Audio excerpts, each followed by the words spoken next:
Okay, now this time we have the vertical line test. Okay, this will test whether a relation is a function or not. And it's real simple. It's a nice test. It's easy to use. If you have the graph of a relation or potentially a function, then you can tell with this vertical line test if it is in fact a function. Okay, we'll learn how to determine that. So here's an example right here. We have, this is clearly a linear situation. We have a straight line. It looks like the graph y equals x. Alright, so this is obviously a linear graph. And so we notice all the points on that line make up that line, and therefore it is definitely a relation. The question is it also a function? So to go back, why is it called linear? All points form a line, okay? That's important. And in order to see if this linear graph is a function, draw a vertical line anywhere on the grid. So we make sure that the vertical line intersects the linear graph. Alright, there we go. There's one linear vertical line, rather. And the fact is, you can say, okay, it passes right there. And now the question becomes, is that the only vertical line you can draw, or can we draw more vertical lines through this linear situation to see if it is in fact a function? So we see, okay, how the vertical line intersects the linear graph in exactly one place. So it passes the vertical line test, or VLT, as I may refer to it in the future here. One time is okay. Alright, so that means that it is a function as long as it hits once and only once the vertical line through the linear graph.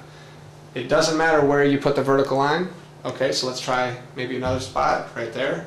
Also is okay. Only hits in one spot. So we're still fine right there. Move it. Let's try to slide a linear, or a vertical line rather, over here. Let's see what happens. Sure enough, it only hits in one spot, so we're still okay.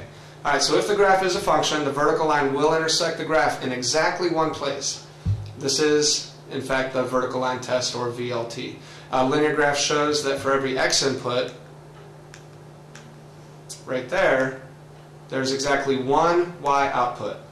So that goes back to what we've talked about before, where in order to be a function, you have to have this idea of uniqueness, exactly one y value output for every x value input. Okay, so there we go.